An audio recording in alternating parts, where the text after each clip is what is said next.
नमस्कार, मैं डॉक्टर पवन कुमार। पशुओं का लाल बुखार। लाल अर्थात खतरा। लाल संकेत ही हमें खतरा को निशान को बताता है। पशुओं में यदि कोई ऐसा बुखार जिसमें कि पशुओं की तुरंत मृत्यु हो जाती है, इसे हम पशुओं का लाल बुखार कहते हैं। इस रोग से आप भली भांति परिचित हैं। आए दिन आपको दुधारू पशुओं में इस प्रकार के बीमारी देखने को मिलते हैं। जी हाँ, ये वही बीमारी है जो कि पशुओं में लाल पेशाब के रूप में, लाल पानी के रूप में प्रकट होता है। इसे आप कह सकते हैं कि चिचरों के द्वारा लाल रक्त कण की कमी होना और बेबेसिया नाम के रक्त परजीवी के द्वारा फैलने वाली बीमारी, जिसमें कि पशु को खून की कमी हो जाती है, पीलिया हो जाती है, तेज बुखार हो जाती है और अंत में पेशाब लाल करते करते पशु की मृत्यु हो जाती है। इस बीमारी को हम पशुओं का लाल बुखार या लाल पेशाब के नाम से अथवा लाल पानी के नाम से जानते हैं। अब इस बीमारी को कई अनेक उपनाम भी हैं, जैसे चिचड़ी बुखार। चूंकि यह बीमारी चीचड़ों के द्वारा, जो कि एक विशेष प्रकार की चमूकन होती है, यह बीमारी फैलता है, इसलिए इसे चिचड़ बुखार भी कहते हैं। यह बीमारी को बेबेसियोसिस नाम से भी जाना जाता है, क्योंकि बेबेसिया एक रक्त परजीवी है।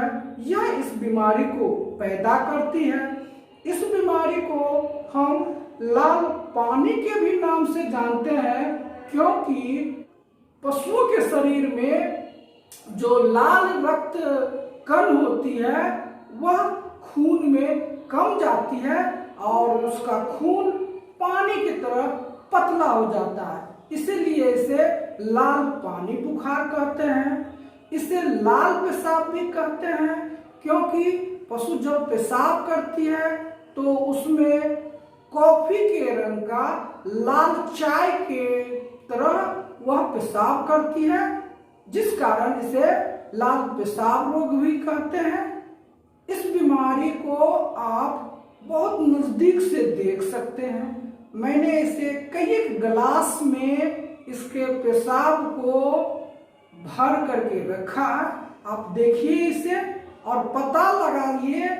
आप आसानी से पता लगा सकते हैं कि लाल पेशाब में पशुओं की बीमारी कितनी गंभीर है और किस प्रकार से उसकी मृत्यु हो जाती है।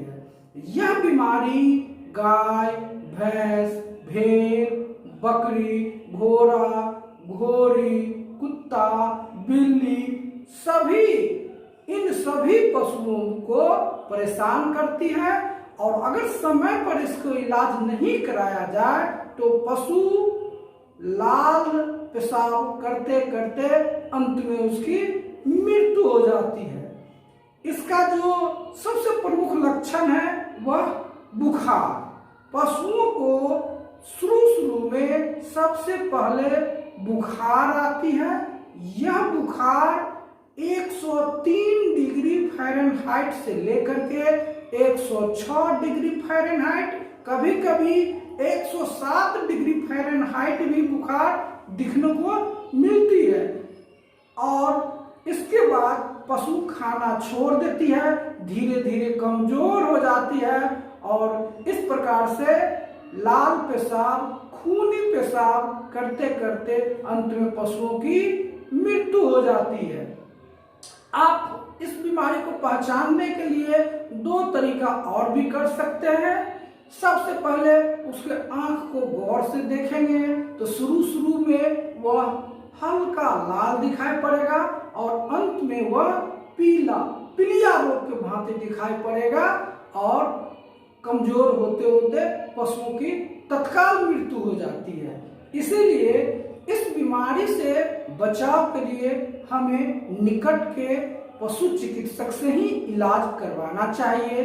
हमारे पशु चिकित्सक देख लेंगे, सुविधा के अनुसार बुखार की दवाई, उसमें यदि कमजोरी होगी तो ग्लूकोज चढ़ाना होगा तो ग्लूकोज का सलाइन दे देंगे, और पशु चिकित्सक इस बीमारी को भली भांति से ठीक कर देंगे और आपका पशु स्वस्थ हो जाएगा। इस बीमारी में आपको जो करनी है वह यह कि जैसे पशु को लाल पेशाब शुरू हो, आप तुरंत ग्लूकोज घोल करके पशु के शारीरिक क्षमता अनुसार 100 से 200 ग्राम ठंडे पानी में पिलाना शुरू कर दे, ताकि पशुओं के शरीर में कमजोरी न आवे। क्योंकि यह जो बेमेसिया परजीवी है, रक्त परजीवी है, वह पशुओं के शरीर में घुस करके उसके खून को खाना शुरू कर देती है और खून की कमी हो जाती है और अंत में पशुओं की मृत्यु हो जाती है। तो आपके हाथ में जो है वह सबसे पहला चीज यह कि जैसे पशु लाल पेशाब करना शुरू कर दे, आप तुरंत ही उसे ग्लूकोज का सेवन प्रारंभ कर दे। यदि खाबर सोडा हो तो आवश्यकता अनुसार आप पशुओं को 25 से 50 ग्राम दे सकते हैं। तत्पश्चात आप अपने गौशाले की सफाई में लग जाएं। गौशाले को भली भांति साफ रखें, जहां की चीचड़ टिक्स जो है सो वह उत्पन्न नहीं हो। इसके लिए मैंने पिछले वीडियो में भी आपको एक सुझाव दिया था कि अपनी गौशाले को भली भांति साफ रखें, डीडीटी का छिड़काव कराएं, ब्लीचिंग पाउडर से भी आप इसको साफ सुथरा कर सकते हैं, फिनाइल से साफ सुथरा करते रहे। और सबसे बड़ा जो सस्ता उपाय है वह चूना है। चूने की पुताई कम से कम मानसून के मौसम में प्रति सप्ताह लाकर अवश्य करें, और फर्श पर जहां आप पशुओं को बांधते हैं अपने गौशाले के आसपास, इन सभी जगहों में चूनों का छिड़काव कर सकते हैं, ताकि आपका गौशाला स्वस्थ रहे, साफ रहे। स्वच्छ रहने पर ही आपका पशु स्वस्थ रह पाएगा और चिचड़ी बुखार, लाल पेशाब, लाल बुखार से आपके पशुओं की रक्षा हो पाएगी। धन्यवाद।